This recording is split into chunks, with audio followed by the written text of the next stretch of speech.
রাতের অন্ধকারে বাড়িতে চুরি করতে ঢুকে এক যুবক বাড়ির দরজা খুলে প্রবেশ করে ভেতর থেকে তা বন্ধ করে দেয়।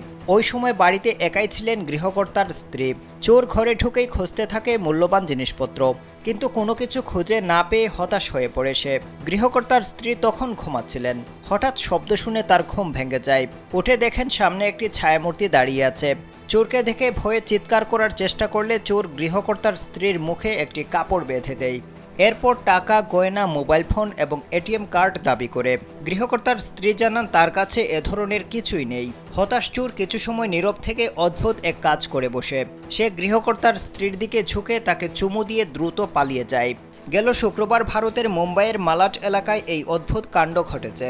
পরদিন সকালে গৃহকর্তার স্ত্রী পুলিশ স্টেশনে গিয়ে পুরো ঘটনার বিবরণ দেন এবং একটি অভিযোগ দায়ের করেন।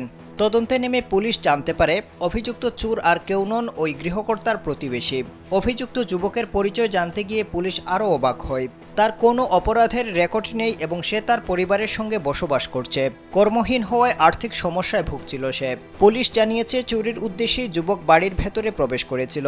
তবে চুরি করতে গিয়ে মূল্যবান কিছু না পেয়ে তার হতাশা থেকেই এই কাণ্ড ঘটিয়েছে কিনা তা তদন্ত করে দেখা হচ্ছে। তবে অভিযুক্ত যুবককে গ্রেপ্তার করা হয়েছে এবং তার বিরুদ্ধে যৌন হেনস্থা ও ডাকাতির চেষ্টার অভিযোগে মামলা রুজু হয়েছে। পুলিশ আরও জানিয়েছে ওই যুবকের উদ্দেশ্য শুধুই চুরি ছিল নাকি অন্য কোনো খারাপ উদ্দেশ্য ছিল তা খতিয়ে দেখা হচ্ছে।